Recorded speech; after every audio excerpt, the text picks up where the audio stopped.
کہ اگر کرنا چاہتے ہو تو رشتہ بھیجو۔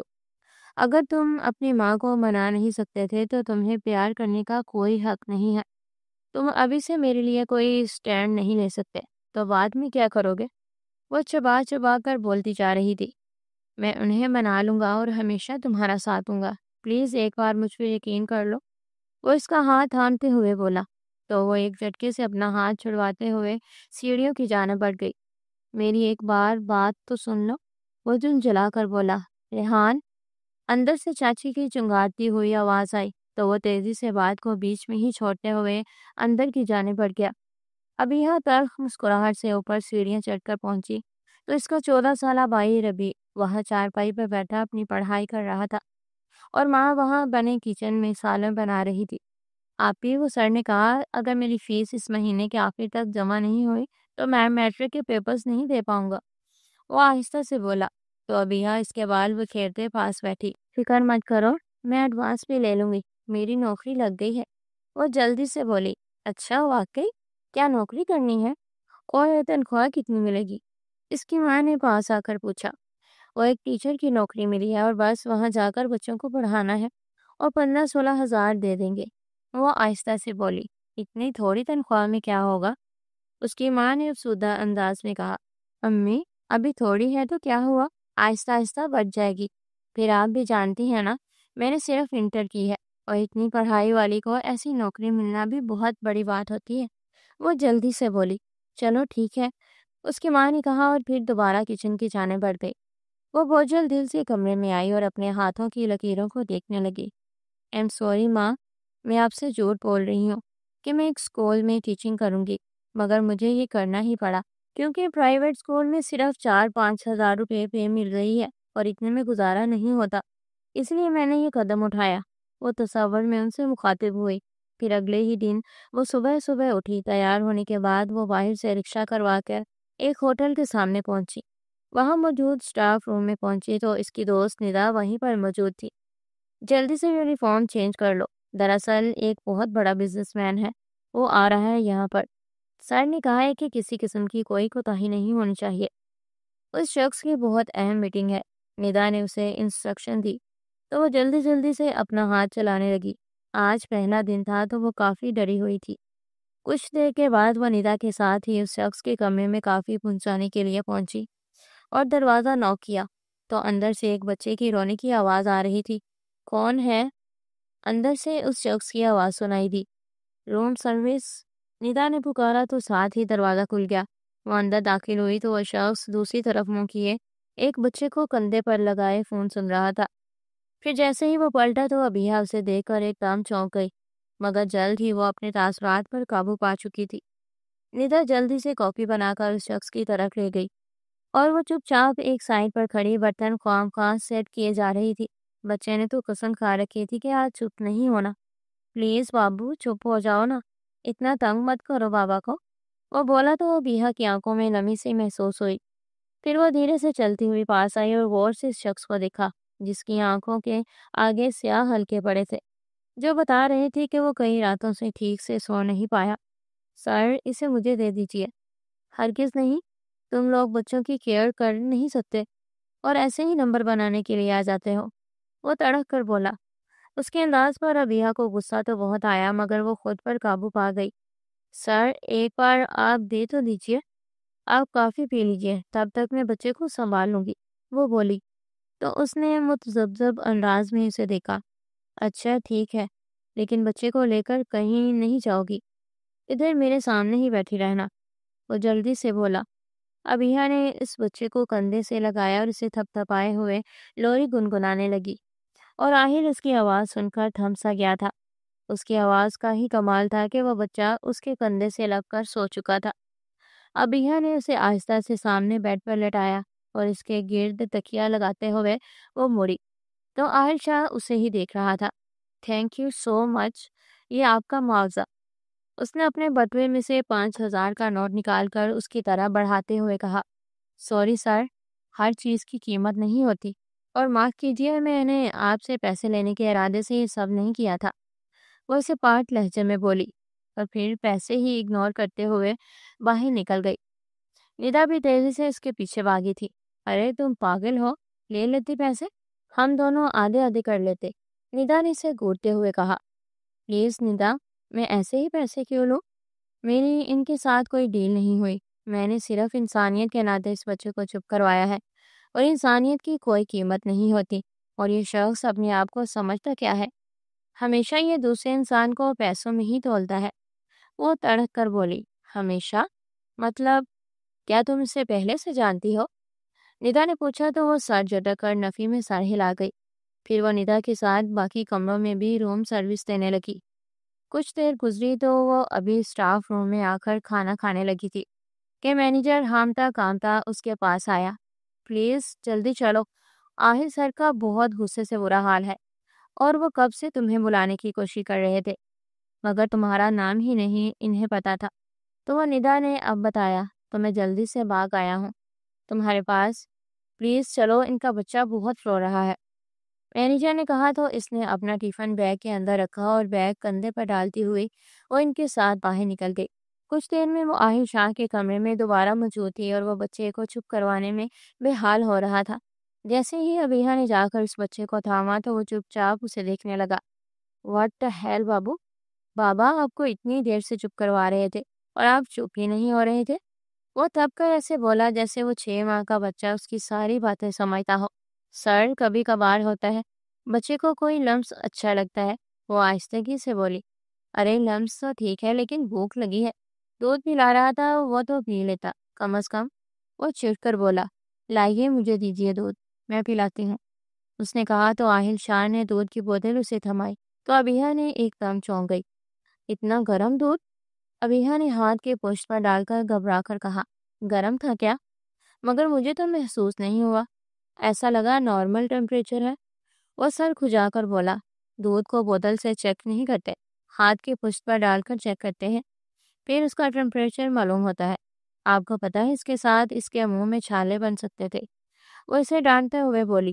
ہاں ہاں ٹھیک ہے ٹھیک ہے، میں نے کون سا بچے پالے ہیں، پہلا بچہ ہے تو اب آہستہ آہستہ ہی سیکھوں گا نا، وہ جلدی سے بولا۔ ابیہ سر جھٹک کر اس بچے کو دودھ پلانے لگی، پھر اسے کندھے سے لگائے ڈکار دلایا اور بیڈ پر لٹا دیا۔ وہ کھلکاریاں مارتے ہوئے ہنسنے لگا تھا۔ آہل نے سینے پر ہاتھ رکھ کر جیسے سکھا سانس لیا۔ تھینک یو سو مچ مس، وہ اس کی طرف مڑتے ہوئے بولا۔ مگر آپ کی بار اس نے پیسے دینے کی غلطی نہیں کی تھی، وہ چپ چاپ باہر کی جانب بڑھ گئی۔ گھر پہنچی تو اس کی ماں کافی زیادہ پریشان تھی۔ اتنا لیٹ آیا کرنا ہے کیا؟ اس کی ماں نے پوچھا۔ جی شام 5 بجے تک ہے میری ڈیوٹی، اسکول کے بعد ٹیوشن ہے نا، وہ بھی پڑھاؤں گی، وہ سر جھکائے پھر سے جھوٹ بولی، اور پھر افسردہ سی کمرے میں آئی اور ایک سائڈ پر پڑا بڑا سا باکس کھولا۔ اس میں ڈھیروں پھولوں کے سوکھے گجرے پڑے تھے اور انہیں بڑا سنبھال کر رکھا گیا تھا۔ اس کی آنکھوں میں نمی ٹھہر گئی، پھر اسے بند کرتے ہوئے وہ اپنے پلو سے آنکھیں صاف کر گئی۔ رات کو وہ سوئی ہوئی تھی کہ اچانک اس کا فون بجنے لگا۔ کوئی ان نون نمبر تھا۔ وہ کال ریسیو کرتے موبائل کان کو لگا گئی، مگر دوسری طرف سے بچے کی روتی ہوئی آواز سن کر وہ جلدی سے اٹھ کر بیٹھی۔ ہیلو مس ابیہ، آپ کو میری آواز آ رہی ہے؟ آہل شاہ کی آواز سن کر وہ حواس باختہ سی ہو گئی تھی۔ وہ جلدی سے اٹھی اور کمرے کی جانب بڑھی۔ یہ سر، آپ نے فون کیوں کیا مجھے اور اتنی رات کو؟ وہ بولی۔ آئی ایم سوری، میں جانتا ہوں کہ یہ سونے کا وقت ہے، مگر پچھلے 2 گھنٹے سے رو رہا ہے میرا بیٹا، پلیز لوری سنا دیجیے، وہ بولا۔ واٹ؟ میں آدھی رات کو لوری پڑھوں گی تاکہ ارد گرد کے سارے لوگ جا کر ہمارے چھت پر دیکھیں، وہ دن جلا کر بولی۔ پلیز مس ابیہ، میرا بچہ رو رو کے کھپ چکا ہے، وہ سو نہیں رہا، آپ نے دوپہر کو اسے سنائی تھی نا، اس کی وجہ سے وہ سو گیا تھا، پلیز ایک بار سنا دیجیے، آہل شاہ نے کہا تو وہ دروازہ بند کرتی لوری گانے لگی۔ 1 منٹ، آپ کا واٹس ایپ نمبر نہیں ہے؟ اس پہ بات کر لیتے ہیں تاکہ آپ کی تصویر بھی سے نظر آتی رہے، وہ جلدی سے بولا۔ میرے پاس بٹنوں والا موبائل ہے سر، اور اس پہ واٹس ایپ نہیں بنتا، وہ سپاٹ لہجے میں بولی۔ واٹ؟ اس دور میں یہ بابا آدم کا فون کون یوز کرتا ہے؟ دوسری طرف سے سوال کیا گیا۔ ہم جیسے غریب لوگ ہوتے ہیں سر، جن کے پاس صرف 2 وقت کی روٹی کے پیسے ہوتے ہیں، اور ہمارے موبائل تفریح کے طور پر نہیں ہوتے، صرف باہر دیر ہونے کی صورت میں اپنی خیریت بتانے کے لیے ہوتے ہیں، وہ طنزیہ لہجے میں بولی تو آہل شاہ چپ ہو گیا۔ پھر اس نے لوری گنگنائی تو کچھ دیر بعد وہ بچہ روتا رہا، اور پھر ایک دم چپ ہو کر وہ سننے لگا۔